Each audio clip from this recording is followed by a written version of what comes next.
ಜನನೀ ಜನ್ಮಭೂಮಿಶ್ಚ ಸ್ವರ್ಗಾದಪಿ ಗರೀಯಸಿ.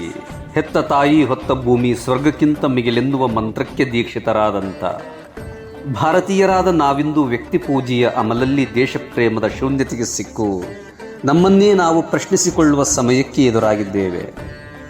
ಆಳುವ ವ್ಯವಸ್ಥೆಯ ದುರಾಚಾರಗಳನ್ನು ಪ್ರಶ್ನಿಸಲಿಕ್ಕಾಗದ ರಣಹೀಡಿತನದ ಬದುಕು ಒಂದೆಡೆಯಾದರೆ, ಪರತಂತ್ರದ ಬದುಕನ್ನೇ ಒಪ್ಪಿ ಅಪ್ಪಿದ ಮನಸ್ಸುಗಳಿಂದ ಸ್ವತಂತ್ರಕ್ಕೆ ಮುಪ್ಪಾವರಿಸಿರುವ ಈ ದಿನಗಳು ಇನ್ನೊಂದು ಕಡೆ. ಆತ್ಮೀಯರೇ, ಇದು ಅನ್ಯಾಯ ಖಂಡಿಸದ, ಸತ್ಯ ಒಪ್ಪಲಿಕ್ಕಾಗದೆ ಮೌನ ತಾಳಿದ ಅಸಹಾಯಕ ಭಾರತೀಯರನ್ನು ಪ್ರತಿನಿಧಿಸುವಂಥ ಪಾತ್ರ. ಅಂಧ ಭಕ್ತಿಯಲ್ಲಿ ಕತ್ತಲಲ್ಲಿ ನಿಂತು ತಮ್ಮೊಳಗಿನ ಪ್ರಜ್ಞೆಯ ರೂಪದಲ್ಲಿರುವ ಪರಮಾತ್ಮನನ್ನು ಅಪಮಾನಿಸುವ ಪಾಪದ ಪ್ರಾಶ್ಚಿತ್ತಕ್ಕಾಗಿ ಅಂಧ ಮನಸ್ಸುಗಳು ತೊಡಬೇಕಿರುವ ಯಜ್ಞದ ಪ್ರತೀಕವೇ ಈ ಸತ್ಯಾಗ್ರಹ. ಅಗೋ, ದೆಹಲಿಯ ಜಂತರ್ ಮಂತರಲ್ಲಿ ಕುಂತಿರೋ ಸೋನಂ ವಾಂಗ್ಚುಕ್ ಸತ್ಯಾಗ್ರಹ ಇಲ್ಲಿಗೆ ಬಂತೇನೋ? ಯಾರು ತಮ್ಮ ನೀನು ಹಿಂಗ್ ಕುತ್ಕೊಂಡಿದೆಯಲ್ಲ? ಸುಳ್ಳು ತೊಟ್ಟ ಹೊಸ ವೇಷವನ್ನು, ಬಣ್ಣದ ಭಾಷೆಯನ್ನು ನಂಬಿ ಮೋಸ ಹೋದ ಕೋಟ್ಯಂತರ ಭಾರತೀಯರ ಪ್ರತಿನಿಧಿ ನಾನು. ಯಾವ ಸುಳ್ಳು? ಯಾವ ಬಣ್ಣ? ರಾಜಕಾರಣಿಗಳ ಬೂಟಾಟಿಕೆಯ ಬಡಿವಾರಗಳಿಗೆ ಬಲಿಯಾದಂಥ, ಗುಂಪಲ್ಲಿ ಗೋವಿಂದನೆನ್ನುವ ನಿಮ್ಮಂಥ ಅಂಧ ಭಕ್ತರ ಗುರುತು ನಾನು. ಅರ್ಥ ಆಗತ್ತಾರ ಇಲ್ಲ ನೀನು? ಯಾರು ನಮಗೇನು? ನಿನಗೇನು ಆಗೈತಿ ಅದನ್ನ ಹೇಳಿ ಮೊದ್ಲು. ನನಗಲ್ಲ, ನಮಗೆ. ನಿನಗೇನಾಗಿದೆ ಅಂದ್ರೆ ನೀನ್ ನಮಗಂತಿಲ್ಲ ಮರೆಯ. ನೋಡ್ಲಿ ನಾವ್ ಎಷ್ಟು ಚೆನ್ನಾಗದೇವಿ, ನಮಗೇನಾಗೈತಿ? ಅರಮದಿರಿ ಅಂತ ಅಂದ್ಕೊಂಡಿರಿ. ಭ್ರಮೆಯ ಸುಳಿಯೊಳಗೆ ಸಿಕ್ಕ ಮೂರ್ಖನೊಬ್ಬ, ಮುಳುಗಿ ಹೋಗುವ ಅರಿವಿಲ್ಲದ ಅಮಲಲ್ಲಿ ತೇಲಾಡುವ ಹಾಗಲ್ಲ ಕುರುಡರಂತೆ ನೀವು. ಈ ಮುನ್ನ ನಾನು ಕೂಡ. ಹಲೋ, ತಲೆ ಸರಿ ಇದ್ದಂಗೆ ಕಾಣಲ್ಲ ಅನ್ಸುತ್ತೆ. ಎಂತ ಸುಭದ್ರ ಸುಂದರ ಸ್ಥಿತಿಯ ಸ್ವತಂತ್ರ ದೇಶದ ಪ್ರಜೆಗಳು ನಾವು. ಏನ್ ಪ್ರಾಬ್ಲಮ್ ಆಗಿದೆ ನಿಮ್ಗೆಲ್ಲ? ಪ್ರತಿಭಟನೆ ಅಂತೆ, ಹೋರಾಟ ಅಂತೆ, ಸತ್ಯಾಗ್ರಹ ಅಂತೆ. ವಿರೋಧ ಪಕ್ಷದ ಕಡೆಯವರು ಅನ್ಸುತ್ತೆ ಇವರೆಲ್ಲ. ಅಲ್ಲಿ ಸೋನಂ ಅಂತೆ, ಇಲ್ಲಿ ನಿಮ್ಮಂತವ್ರು. ಬರೀ ಇದನ್ನೇ ನೋಡೋದಾಯ್ತಪ್ಪ. ಏನ್ ಕಡಿಮೆ ಆಗಿದೆ ಈ ದೇಶದಲ್ಲಿ ನಿಮ್ಗೆಲ್ಲ? ಅತಿ ದೊಡ್ಡ ಪ್ರಜಾಪ್ರಭುತ್ವದ ರಾಷ್ಟ್ರ ನಮ್ಮ ಭಾರತ. ಅದನ್ನ ಗೌರವಿಸಿ ಸುಮ್ನಿರಕ್ಕೇನ್ ನಿಮ್ಗೆಲ್ಲ?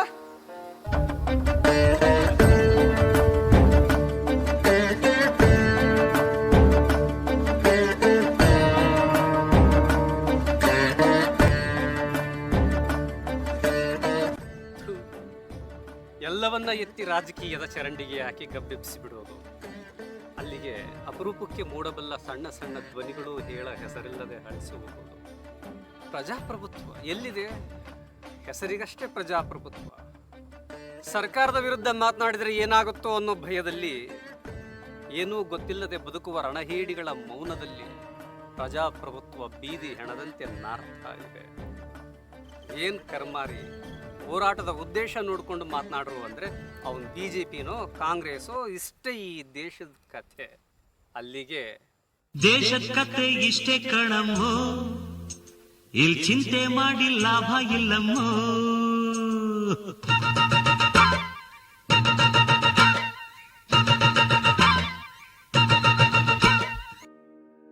ಅಲ್ಲಯ್ಯ, ಆ ಸೋನಂ ವಾಂಗ್ಚುಕ್ ಅವರನ್ನೇ ತಗೋ. ಆತ ಚೀನಿ ಏಜೆಂಟ್ ಅಂತೆ. ಅಂತ ದೇಶದ್ರೋಹಿಯ ಹೋರಾಟಕ್ಕೆ ಬೆಂಬಲ ಕೊಡ್ಬೇಕಾ? ಇದೇ ಸೋನಂ ವಾಂಗ್ಚುಕ್ ಈ ಹಿಂದೆ ಆಳುವ ಸರ್ಕಾರವನ್ನ ಬೆಂಬಲಿಸಿದ್ದಾಗ ದೇಶಭಕ್ತರೆನಿಸಿದ್ರು. ಈಗ ಅದೇ ಸರ್ಕಾರದ ಭ್ರಷ್ಟ ಮಂತ್ರಿಯ ವಿರುದ್ಧ ನಿಂತಾಗ ದೇಶದ್ರೋಹಿಯಾಗಿ ಬಿಡುತ್ತಾರೆ. ಇದು ಈ ನೆಲದ ಕರ್ಮ ಅನ್ಬೇಕಾ? ಸೋನಂ ವಾಂಗ್ಚುಕ್ ಅವರು ಒಳ್ಳೆಯವರ ಕೆಟ್ಟವರ, ವಿಜ್ಞಾನಿ ಹೌದು ಅಲ್ವೋ, ದೇಶಭಕ್ತನ ದೇಶದ್ರೋಹಿನ ಇವೆಲ್ಲ ತಗೊಂಡು ಏನ್ ಮಾಡ್ತೀರಿ? ಇವೆಲ್ಲದರಿಂದ ಹೊರಗೆ ಬರ್ರಿ. ಅವರ ದನಿ ಎತ್ತಿರೋದು ಯಾವುದರ ಕುರಿತು? ಅಲ್ಲಿಗೆ ನಿಲ್ರಿ. ಅವರ ಹಿನ್ನೆಲೆ ಏನು, ಮೂಲ ಏನು, ಅವೆಲ್ಲ ಕೆದಕೋದ್ರಿಂದ ಬರೋದೇನು? ಆ ಥರ ನೋಡಿದರೆ ಅಂಥ ಸಾಚ ಈ ಜಗತ್ತಲ್ಲಿ ಯಾರೂ ಇಲ್ಲ. ಇವತ್ತಲ್ಲ, ಇತಿಹಾಸದಲ್ಲೂ ಇಲ್ಲ, ಪುರಾಣಗಳಲ್ಲೂ ಇಲ್ಲ. ಒಲ್ಲದ ಗಂಡನಿಗೆ ಮೊಸರಿನಲ್ಲೂ ಕಲ್ಲಂತೆ ಹಂಗಾಯ್ತು ಈ ದೇಶದ ಅಪ್ರಬುದ್ಧ ಯುವ ಎಡ್ಡರ ಕತೆ. ಅದಂಗೆ ಹೇಳ್ತೀಯ? ಯಾರು ಸರಿ ಇಲ್ಲ ಅಂತ?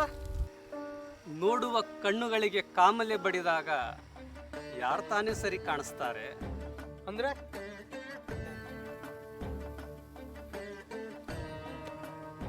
ಜಗತ್ತಿಗೆ ಬೆಳಕೆನಿಸಿದ ಬುದ್ಧ ಕೂಡ ಸ್ತ್ರೀವಾದದ ನೆಲೆಯಲ್ಲಿ ಕಟ್ಟಿಕೊಂಡ ಹೆಂಡತಿಯನ್ನು ನಡುನೀರಿನಲ್ಲಿ ಬಿಟ್ಟ ಕೆಟ್ಟ ಗಂಡನಾಗಿ ಕಾಣೋದು.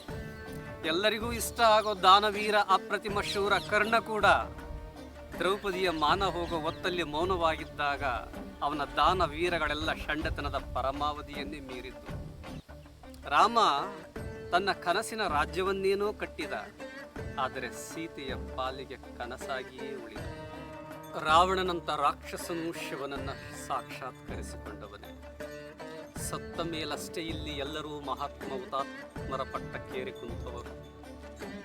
ಬದುಕಿದ್ದಾಗ ಅವರ ಪಾಡು ನಾಯಿ ಪಾಡೆ ಅಂತ ವ್ಯವಸ್ಥೆ ನಮ್ಮದು. ಅಲ್ಲಪ್ಪ, ಅಲ್ಲಿ ಯಾರೋ ಕ್ವಶನ್ ಪೇಪರ್ ಲೀಕ್ ಮಾಡಿದ್ರು ಅನ್ನೋ ಕಾರಣಕ್ಕೆ ಶಿಕ್ಷಣ ಮಂತ್ರಿಗಳು ರಾಜೀನಾಮೆ ಕೊಡಬೇಕು ಅಂದ್ರೆ ಇದು ಯಾವ ಸೀಮೆನೆಯ? ಎತ್ತಿಗೆ ಜ್ವರ ಬಂದ್ರೆ ಎಮ್ಮೆಗೆ ಬರೆ ಇಳಿದ್ರು ಅನ್ನೋ ಕಥೆಯಾಯ್ತಿದು. ಹಾದಿಯಲ್ಲಿ ಹೋಗುವ ಸಾಮಾನ್ಯ ವ್ಯಕ್ತಿ ಅರಿವಿಲ್ಲದೆ ಮಾಡುವ ತಪ್ಪಿಗೂ ಕಾನೂನಿನ ಕುಣಿಕೆ ಇದೆ. ಆದರೆ ನೀಟ್ ಹಗರಣದಿಂದಾಗಿ 21 ಮಕ್ಕಳ ಸಾವಿಗೆ ಕಾರಣರಾದ ಲಕ್ಷಾಂತರ ವಿದ್ಯಾರ್ಥಿಗಳ ಭವಿಷ್ಯದಲ್ಲಿ ಚೆಲ್ಲಾಟವಾಡದ ಈ ದೇಶದ ಶಿಕ್ಷಣ ಮಂತ್ರಿಗಳ ಉಡಾಫಿಗೆ ಶಿಕ್ಷೆ ಇರಲಿ. ಪ್ರಶ್ನಿಸುವುದು ಬೇಡವೇ? ಅಣ್ಣ ಬಸವಣ್ಣ ಹೇಳಿಲ್ಲವೇ, ರಕ್ಷಕರೇ ಭಕ್ಷಕರಾಗಿ ನಿಂತಾಗ ಯಾರ ಮೊರೆ ಹೋಗಲಿ ಅಂತ. ಒಲೆ ಹತ್ತಿ ಉರಿದಡೆ ನಿಲ್ಲಬಹುದಲ್ಲದೆ ದರೆ ಹತ್ತಿ ಉರಿದಡೆ ನಿಲ್ಲಲು ಬಾರದು. ಏರಿ ನೀರುಂಬಡೆ ಬೇಲಿ ಕೈಯ ಮೇವಡೆ ನಾರಿ ತನ್ನ ಮನೆಯಲ್ಲಿ ಕಳುವಡೆ. ತಾಯ ಮೊಲೆವಾಲು ನಂಜಾಗಿ ಕೊಲುವಡೆ ಇನ್ನಾರಿಗೆ ದೂರುವೆ ಕೂಡಲ ಸಂಗಮ ದೇವ. ಅಂದ್ರೆ ಮನೆ ಮಗ ಏನ್ ಮಾಡಿದ್ರು ಸರಿನಾ? ನಾಯಕ ನಾಲಾಯಕ್ ಆದಾಗ ಕಿವಿ ಹಿಂಡಿ ಬುದ್ಧಿ ಹೇಳೋ ಸಾಮರ್ಥ್ಯವನ್ನೇ ಕಳೆದುಕೊಂಡಿದೆ ಆಳುವ ವ್ಯವಸ್ಥೆ.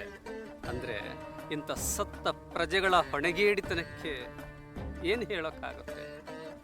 ಅಲ್ಲ, ನಾವೇ ಇಷ್ಟಪಟ್ಟು ಓಟ್ ಹಾಕಿ ಅಧಿಕಾರಕ್ಕೆ ತಂದ ಸರ್ಕಾರದ ವಿರುದ್ಧ ಮಾತಾಡೋದು ಆತ್ಮದ್ರೋಹ ಆಗಲ್ವಾ? ಒಂದು ಪಕ್ಷಕ್ಕೆ ಓಟ್ ಹಾಕಿದೇವಿ, ಒಬ್ಬ ವ್ಯಕ್ತಿಯನ್ನ ಗೌರವಿಸಿದೇವಿ, ಒಂದು ಸಿದ್ಧಾಂತವನ್ನ ಪ್ರೀತಿಸಿದೇವಿ ಅಂದ ಮಾತ್ರಕ್ಕೆ ಅದರ ವ್ಯವಸ್ಥೆಯಲ್ಲಿರೋ ಹೀನತೆಯನ್ನ ಒಪ್ಪಬೇಕು ಅಂತಲ್ಲ. ನನ್ನವರಲ್ಲದವರನ್ನ ಕಂಡಾಗ, ಆಗದವರ ತಪ್ಪುಗಳನ್ನ ಕಂಡಾಗ ಜನ್ಮ ಜಾಲಾಡುವುದಲ್ಲ ಗಂಡಸ್ತನ. ನಮ್ಮವರೇ ನಾವು ಪ್ರೀತಿಸಿದವರೇ ಮಾಡುವ ಅಧ್ವಾನಗಳನ್ನು ಖಂಡಿಸದೇ ಇರುವಂಥದ್ದು ಷಂಡತನ. ಹಾಗಾದ್ರೆ ಆಳುವ ಪಕ್ಷ ಸರಿ ಇಲ್ಲ, ವಿರೋಧ ಪಕ್ಷ ಸರಿ ಇದೆ, ಅವ್ರನ್ನ ಬೆಂಬಲಿಸಬೇಕು ಅನ್ನೋ ತರ ಆಗಲ್ವಾ ಇದು? ಮಾತೆತ್ತಿದರೆ ಸಂಸ್ಕಾರ ಶಿಸ್ತುಗಳ ಕುರಿತು ನೀತಿ ಹೇಳುತ್ತಿದ್ದ ಪಕ್ಷಕ್ಕೆ ಅಧಿಕಾರ ಸಿಕ್ಕರೆ ತನ್ನದೇ ಇತಿಹಾಸದ ಪುಟಗಳನ್ನ ತಾವಾಗಿ ತನ್ನ ಕಾಲಡಿ ಹೊಳಿದು ಬಿಸಾಕಿದಾರಲ್ರಿ. ಒಂದೇ ಒಂದು ಮತದ ಕೊರತೆ ಇದೆ ಅನ್ನೋ ಕಾರಣಕ್ಕೆ ಪ್ರಧಾನಿ ಹುದ್ದೆಗೆ ರಾಜೀನಾಮೆ ಕೊಟ್ಟಂತ ವಾಜಪೇಯಿಯವರ ಬದ್ಧತೆಯಲ್ಲಿತ್ತು ಆ ಪಕ್ಷದ ಸಿದ್ಧಾಂತ. ಇವತ್ತೆಲ್ಲಿದೆ ತನ್ನ ಸಿದ್ಧಾಂತಗಳ ಕುರಿತು ಮಾತನಾಡುವ ನೈತಿಕತೆ ಆಳುವ ಪಕ್ಷಕ್ಕೆ? ದೇಶದ ಕೋಟ್ಯಂತರ ಜನ ಅರಬೆತ್ತಲೆಯಾಗಿರುವ ಸ್ಥಿತಿ ಇರುವಾಗ ನನಗೇಕೆ ಹೊಸ ಅಂಗಿ ಅಂತ ಹರಿದ ಪಂಚೆ ಉಟ್ಕೊಂಡೇ ದೇಶ ಆಳಿರೋ ಲಾಲ್ ಬಹದ್ದೂರ್ ಶಾಸ್ತ್ರಿಯ ಇತಿಹಾಸ ಕೂಡ ಭ್ರಷ್ಟಾಚಾರದ ಆರೋಪದಿಂದ ಅಧಿಕಾರ ಕಳೆದುಕೊಂಡ ಪಕ್ಷದ ಪುಟಗಳಲ್ಲೇ ನಿಂತಿರೋದು. ದೋಷ ಅಂತ ಹುಡುಕ್ತಾ ಹೋದ್ರೆ ಒಂದಲ್ಲ ಒಂದು ದೃಷ್ಟಿಕೋನದಿಂದ ಯಾರೂ ಸಾಚ ಆಗಿ ಉಳಿಯೋದೇ ಇಲ್ಲ. ಅಲ್ಲಿಗೆ ಎಲ್ರೂ ಸರಿ ಎಲ್ರದ್ದು ತಪ್ಪು ಅನ್ನೋದಾದ್ರೆ ಯಾರು ನಂಬಬೇಕು, ಯಾರನ್ನು ಬಿಡಬೇಕು? ಕಂಡರಾಗದವರ ಎದೆಯಲ್ಲೂ ಅಮೃತ ಬೋರ್ಗರೆದಾಗ ತಲೆವಾಗು. ಪ್ರೀತಿಸುವವರ ಎದೆಯಲ್ಲಿ ವಿಷ ಕಾರಿದಾಗ ಅಷ್ಟೇ ನಿಷ್ಠುರವಾಗಿ ವಿರೋಧಿಸು. ಹಾಗಾದ್ರೆ ಸೋನಮ್ಮ ಅವರ ಹೋರಾಟದಲ್ಲಿ ಅರ್ಥ ಇದೆಯಾ? ಹಾಡ ಹಗಲಲ್ಲಿ ಅಲ್ಲೆಲ್ಲೋ ರೈಲು ಅಪಘಾತ ಆಯಿತು ಅಂತ ರಾಜೀನಾಮೆ ಕೊಟ್ಟಂತ ಅತಿ ಸೂಕ್ಷ್ಮ ಬದ್ಧತೆಯುಳ್ಳ ರೈಲ್ವೆ ಮಂತ್ರಿಗಳಾದಂಥ ರಾಜಕಾರಣಿಗಳನ್ನ ನೋಡಿಕೊಂಡು ಬೆಳೆದಿರೋ ನಮ್ಮ ಬಾಲ್ಯದ ಆ ದಿನಗಳಲ್ಲಿ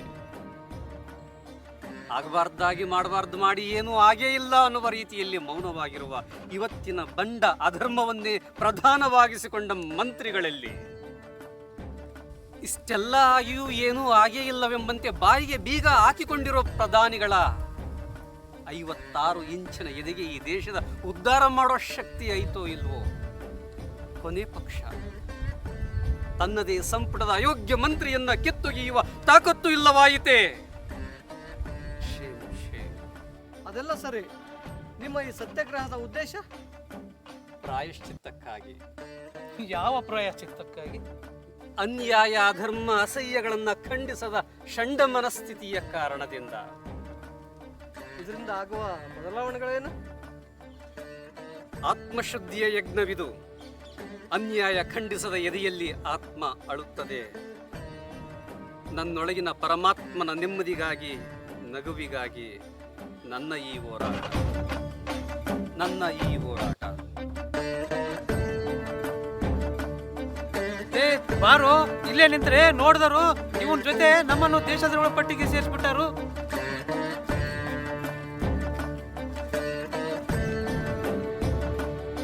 ಒಂದೇ ಮಾತರಂ. ಭಾರತ್ ಮಾತಾ ಕೀ ಜೈ.